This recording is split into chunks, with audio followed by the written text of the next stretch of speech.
Hey there YouTube, this is Kevin from Percy's Video. And this video is going to be a quick overview on how we optioned our 2023 Range Rover Sport. So my wife and I just ordered a Range Rover Sport through Land Rover of Chantilly, Virginia. Our sales associate was CK. So here's the final order form, his business card and everything. If you want to look him up, it's CK at Land Rover of Chantilly, Virginia. And I just wanted to talk to you a little bit about the process we went through and our experience and what we ended up actually ordering. So a couple of things I need to note. First, we feel blessed that we were in a position to buy a Range Rover. I know there's a lot of people on YouTube making videos about all these cars, but people stay humbled. This is an expensive vehicle. We feel blessed that we're able in a position to purchase it.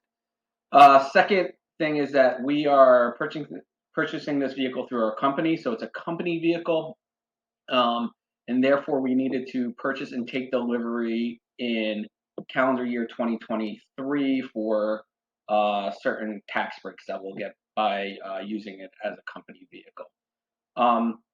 So the fact that we had to take delivery of the vehicle in calendar year 2022 meant we really couldn't just order a vehicle from scratch, so to speak. We actually had to choose from what the dealership was already getting and then modifying, adding or deleting options per our preferences. But if we were to just go online or work with the sales associate and order and design a vehicle from scratch, it wouldn't have arrived until 2023. So with that being said, we bought a new Range Rover Sport. We got the SE Dynamic, which has the Sport Dynamic SE, which has the twin turbo inline six. It's the 400 PS. That was the only model that our dealership was getting. They were allocated, I think it was about 10 Range Rover Sports, and they were all the Sport Dynamic SE. So what I'm going to do is I'm going to start going through the configurator, and based on what they were getting, I'll show you what we ordered. So when you go through the configurator, and this is something that a sales associate will tell you, this comes up, this warning or important notice. There's still a chip shortage, there's still supply chain issues. So just because your car is optioned with, let's say, the automatic cruise control or some other technologies, driver assistance technologies, the chip may not be there and it'll have to be added later. So this is the notice that pops up. So even if you go on the Range Rover website, these are your only three options. You can see they don't even allow you to spec out a first edition. And as I said, our dealership was only receiving the Range Rover Sport Dynamic SE. I imagine it's probably going to be the most popular model. We probably would have gotten the Autobiography, which is the plug-in hybrid, but they just didn't have any. And like I said, if we were to order one, it wouldn't have been available or arriving until 2023, and we needed it in 2022. So yeah, I think the figures are good. It seems to be a great engine. If you look at the reviews on YouTube right now of the full-size Range Rover and the P400 engine in the full-size Range Rover, it's getting really good reviews. So I think it'll be great for the Range Rover Sport as well.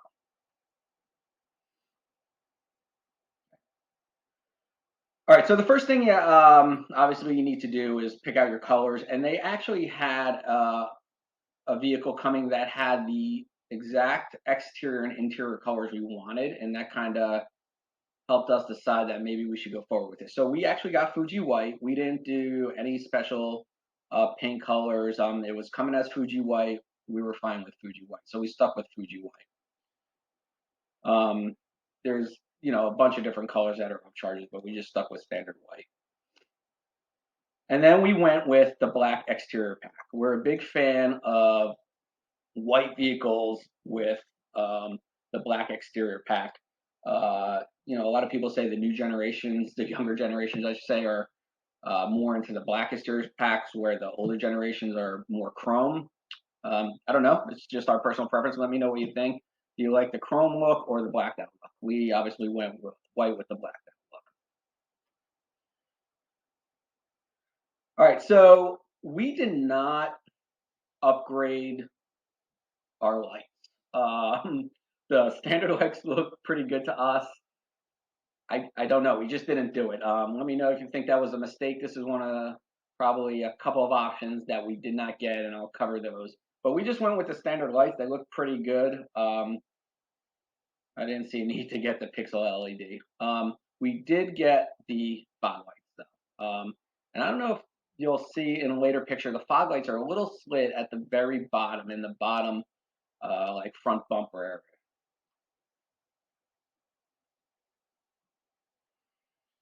So privacy glass, the car was already coming with this option, the laminated front and rear side glass. So we did not remove it. We just stayed with it. He said it's a good option, and you get the dark look. The lamination is in the center, so we just stuck with that. Okay, so the Dynamic Sport SE, I'm going to get that wrong the entire time. The Sport Dynamic SE comes with 21 inches wheels. Excuse me. We wanted 23. However, there's a supply chain issue, and at least our dealership told us that they weren't shipping with the 23. So we were able to get the 22-inch black with black gloss contrast. So black on black, 22-inch. And I think this will look good with the blackout package.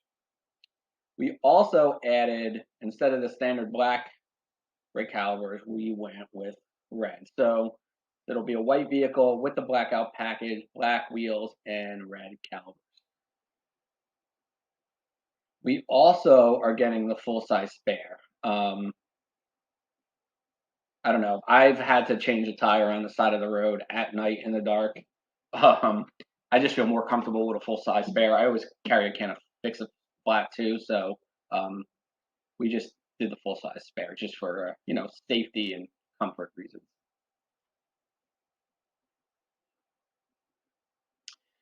Standard roof is the body color roof. That looks fine, but just to go with our theme of the blackout package, the white on black, we did option for the black contrast. And later on, you'll see kind of like a side profile with how that looks, and I think it looks great. Okay. So I have a Ford F-150, and I use that truck for obviously a lot of reasons, standard yard work, but we also tow a travel trailer, an RV, and have trailers for ATVs and stuff. So we won't use this vehicle to tow, but it's always good to have a second vehicle with a tow hitch, in my opinion. Now I can back up a trailer fine, so I did not need the advanced tow assist. In fact, I even have something similar on the Ford F-150, right, where you back up and you turn that little knob, and it turns the trailer in the direction that you're trying to back up rather than just doing it the normal way. So, and I've never used it on the F-150, so I did not get the advanced tow assist. It's basically supposed to help you, but I did add the tow hitch receiver. It's not that expensive an option, and you can always do it aftermarket, but I like things coming from the factory where it's all wired, it's all done part of warranty, and I just think it's great to have, especially an SUV and a Land Rover. I mean, these, if you look at the heritage of a Land Rover, you're not just supposed to drive them to get Starbucks. So we got the tow hitch just to have that extra utility.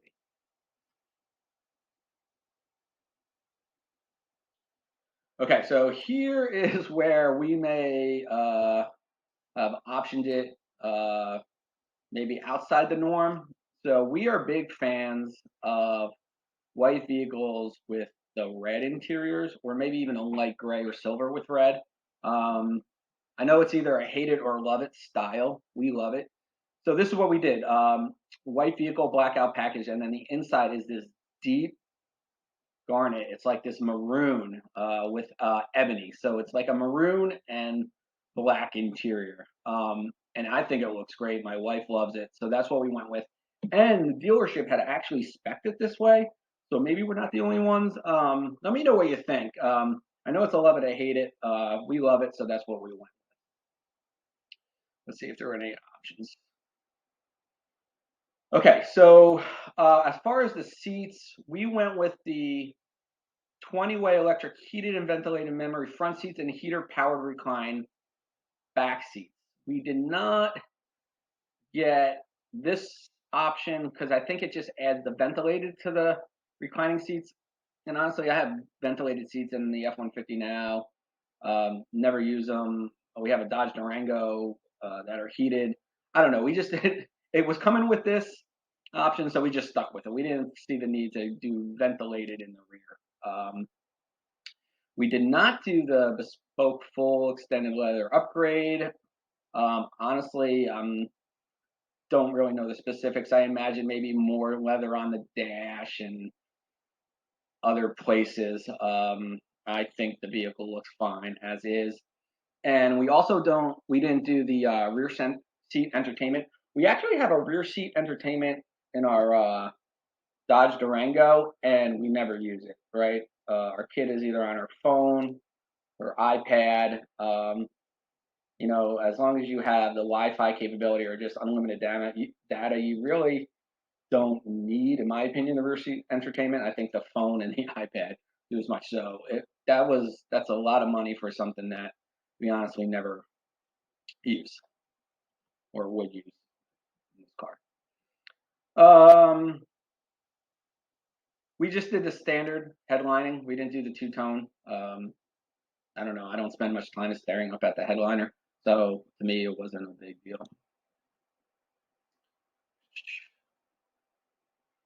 For our inlays here, or the wood finish or the brushed aluminum look, we actually went with the natural black veneer.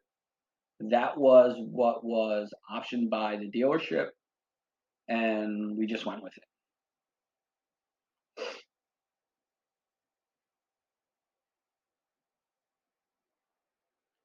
We did add a heated steering wheel. I thought it was odd that there wasn't a package, and maybe there is, and I just missed it, where the heated seats, the heated steering wheel come like together as a package. Usually you see it in cars as like the cold weather package or the winter package or the cold weather climate package. So here you got to get the seats and then you got to get the steering wheel. I know this kind of seems like a trivial option, but we have a heated steering wheel now in the F-150 and in the Dodge, and it's great. You get in a car and you haven't warmed it up in the morning and it's been sitting out and it's cold. Ooh, the heated steering wheel does make a big difference. Oh, well, here you go. Here's the cold climate pack. So yeah, if you got a heated windshield and heated washer jets, you could have got the heated steering wheel. So we did not do heated windshield or heated washer jets. I'm fine with scraping my windshield, and it's parked in the garage anyway. So 640, that's not too bad because remember, 300 of that is the steering wheel. So for a heated windshield, actually that wouldn't have been a bad idea, but we just didn't get it. Hot climate pack, we did not do. I'm sure the standard AC will be just fine for us.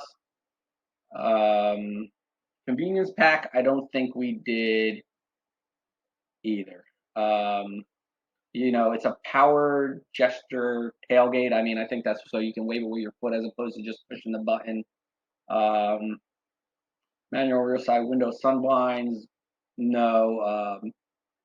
The rear windows are pretty well tinted. So yeah, so these three packs we did not get. Let me know if you think it was a mistake. I really don't see a true need. Like I said, we got the heated steering wheel. We didn't need the other things. We didn't need a refrigerated front compartment. 4-zone climate control. I really don't know if 4-zone is necessary. And the sun blinds, with the tinted windows. So I think, you're able to save a little money there. All right, let's look at the next two packs. These are the premium upgrade interior pack and the technology pack. We did not do this premium upgrade interior pack, bespoke carpet mats and full extended leather upgrade and premium cabin lighting. Again, nice to have, but not necessary. Didn't feel the need to spend $2,500 on that. And then the technology pack, we also left out. This might be a little controversial, so to speak. The clear sight interior rear view mirror. It's basically where you have your rear view mirror can be a camera.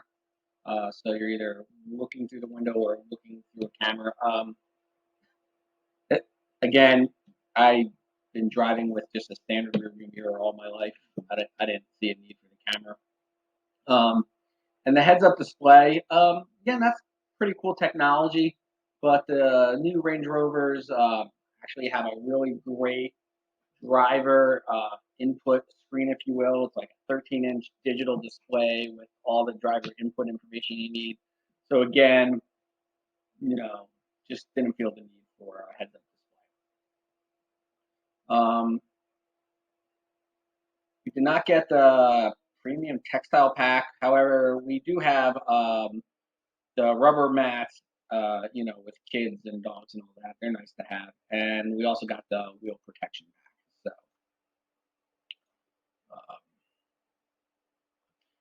no exterior protection packs, no fixed side steps or the deployable side steps. This SUV is not so high that you need side steps, and definitely not for $4,000. Our dealer did have already added this emergency pack. I guess it's nice to have. It wasn't worth removing or anything, so we just left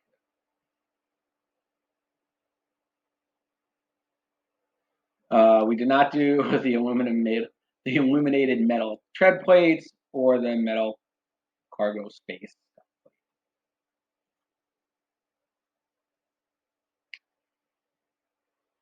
We did do the Wi-Fi enabled data plan. We thought that was important. We did not do the soft door close.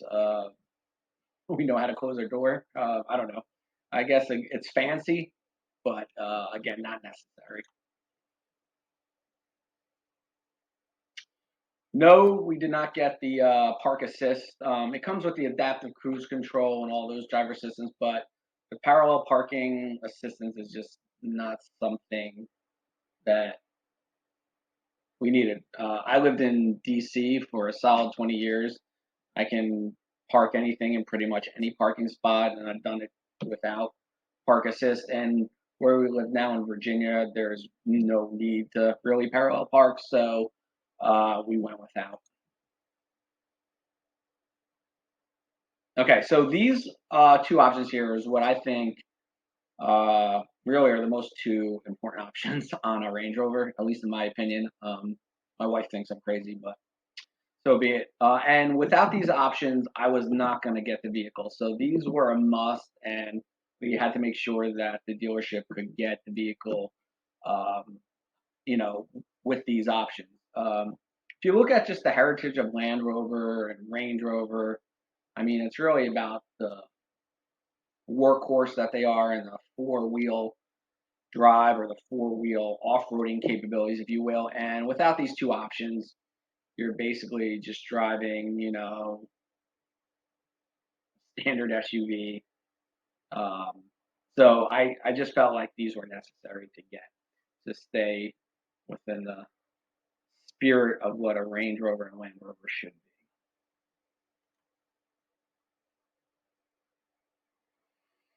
So there you go. So here's what it'll look like, right? Fuji white, blackout package, black rims, black contrast roof.